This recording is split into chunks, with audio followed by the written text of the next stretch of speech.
Assalamualaikum warahmatullahi wabarakatuh. Nama saya Sinta Desrianti dari kelas 11 IPS 3, nomor absen 29. Saya ingin menjelaskan tentang pengertian pajak, fungsi pajak, manfaat pajak, dan tarif pajak. A. Pengertian pajak.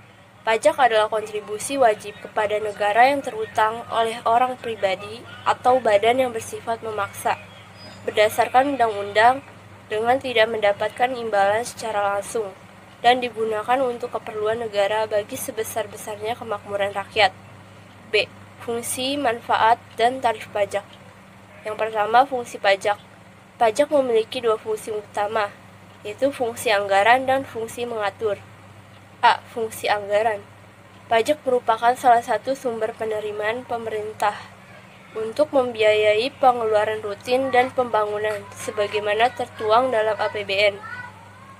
B. Fungsi mengatur, yaitu pajak dipergunakan sebagai alat kebijakan pemerintah untuk mencapai tujuan tertentu. Fungsi mengatur dapat digunakan sebagai berikut. Yang pertama, alat proteksi atau perlindungan. Sarana proteksi atau perlindungan terhadap barang-barang industri produk dalam negeri dengan cara mengenakan barang-barang impor dengan pajak yang tinggi. Kedua, alat stabilisasi pemerintah. Memiliki dana untuk menjalankan kebijakan yang berhubungan dengan stabilitas harga sehingga inflasi dapat dikendalikan. Ketiga, alat redistribusi pendapatan. Pajak dikenakan berdasarkan besarnya penghasilan masing-masing orang dalam hal pengenaan pajak progresif, yang dipergunakan untuk membiayai semua kepentingan umum dan hasilnya dapat dinikmati oleh setiap orang tanpa melihat besarnya penghasilan. Kedua, manfaat pajak.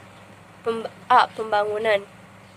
Sarana umum seperti fasilitas dan infrastruktur, mulai dari jalanan, jembatan, sekolah, rumah sakit, atau puskesmas. B. Pertahanan dan keamanan, mulai dari bangunan, senjata, perumahan, sampai gaji-gajinya. C. Subsidi pangan dan bahan bakar minyak. D. Kelestarian lingkungan hidup dan budaya bangsa, dana pemilu, transportasi massal, dan lain-lain. Yang ketiga, tarif pajak. Tarif pajak dibagi menjadi 4 jenis, yaitu sebagai berikut. A. Tarif pajak proporsional atau sebanding adalah tarif pengenaan pajak yang tetap atas berapapun dasar pengenaan pajaknya. Contohnya, PPN akan dikenakan tarif sebesar 10% atas berapapun penyerahan barang atau jasa kena pajak. Yang B. Tarif pajak tetap adalah jumlah nominal pajak yang tetap sesuai dengan persyaratan tertentu. Contohnya biaya materai. Yang C. Tarif pajak degresif adalah tarif pengenaan pajak yang menurun seiring dengan peningkatan dasar pengenaan pajaknya.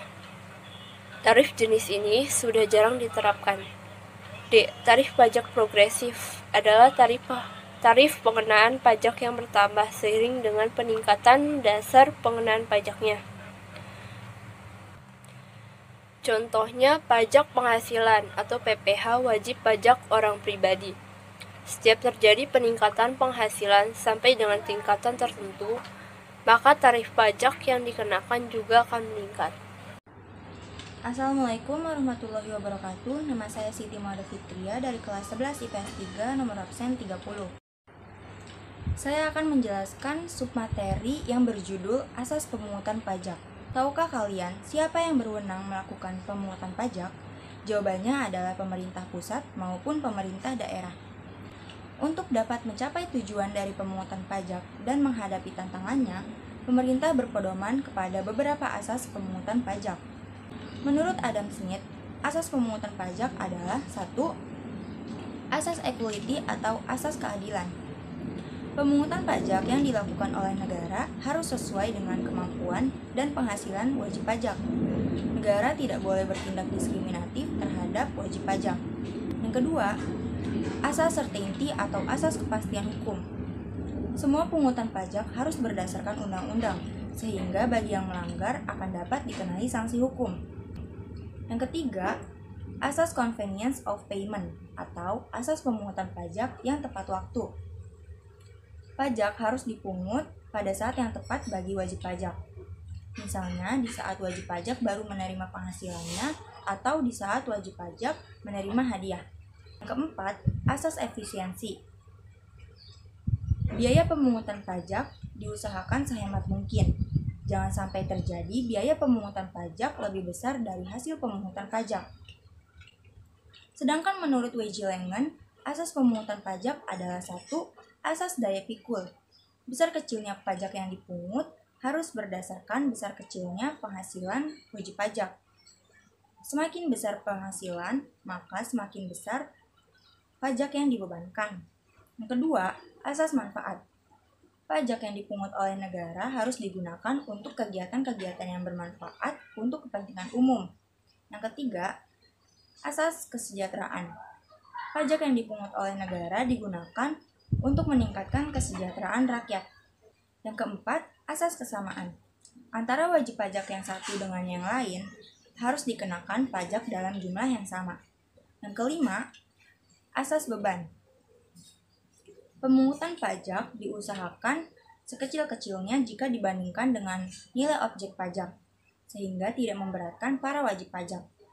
Adapun tantangan pemungutan pajak di Indonesia diantaranya bahwa tax ratio atau tingkat keterhimpunan pajak terhadap produk domestik bruto Indonesia setiap tahunnya masih sangat kecil. Menurut Direktorat Jenderal Pajak, rendahnya tax ratio disebabkan oleh 1. Rendahnya kesadaran dan kepedulian masyarakat akan pentingnya peranan pajak dalam membiayai pengeluaran negara. Yang kedua, kurangnya pemahaman masyarakat tentang pemanfaatan dana pajak. Yang ketiga, masih belum bersatunya semua sistem kependudukan dan sistem pendukung yang menyediakan data dan informasi bagi lembaga yang berwenang untuk mengurus perpajakan. Yang keempat, masih banyaknya masyarakat yang bergerak di sektor informal sehingga data potensi perpajakan sebenarnya tidak dapat diketahui secara pasti. Pajak yang dipungut oleh negara juga memiliki tujuan distribusi kesejahteraan dari yang mampu kepada yang tidak mampu. Untuk mencapai tujuan sebuah negara, tentunya negara membutuhkan dana yang tidak sedikit.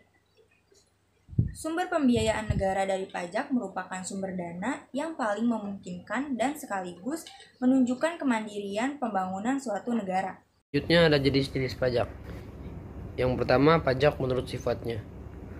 Berdasarkan sifatnya, pajak dikelompokkan menjadi dua, yaitu pajak langsung dan tidak langsung.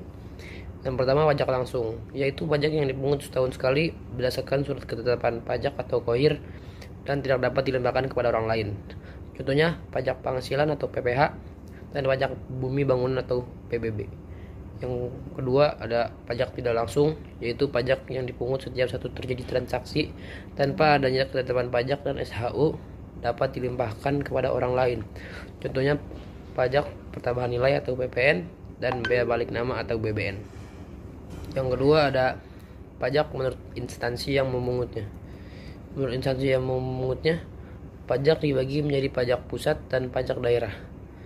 Pajak pusat yaitu pajak yang dipungut oleh pemerintahan pusat atau Direktorat Jenderal Pajak yang pengelolaan dilakukan oleh kantor pelayanan pajak, misalnya PPH atau PPN. Yang kedua, ada pajak daerah, yaitu pajak yang dipungut pemerintah daerah, baik pemerintah provinsi maupun pemerintah kabupaten atau kota. Contohnya, pajak kendaraan bermotor atau PKB. Yang ketiga, ada jenis pajak menurut subjeknya. Pajak dapat dibagi menjadi pajak pribadi dan pajak badan. Yang pajak pribadi adalah yaitu pajak yang dikenakan bagi seorang atau seorang wajib pajak seperti PPH. Yang kedua, ada pajak badan, yaitu pajak yang dikenakan pada sebuah badan usaha atau organisasi seperti PT, CV, dan yayasan. Yang keempat, ada jenis pajak menurut asalnya.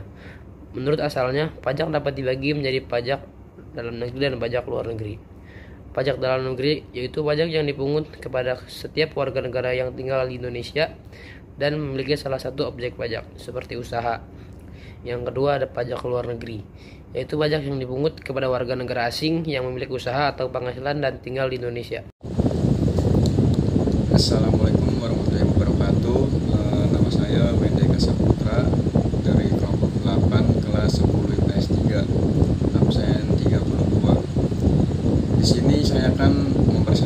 tentang alur administrasi perpajakan di Indonesia.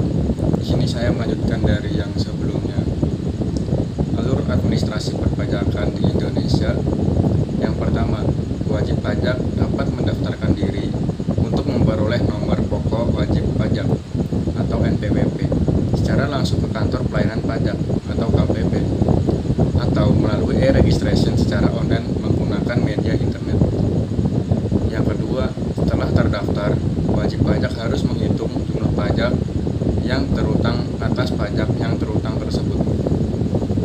Wajib pajak segera membayar ke bank persepsi atau bank yang ditunjuk oleh pemerintah untuk menerima pembayaran pajak atau kantor pos. Selanjutnya nomor 3 itu wajib pajak mengisi surat pemberitahuan atau SPT dan melaporkannya secara langsung ke kantor pelayanan pajak atau KPP atau mengirimnya melalui jasa pengantar surat atau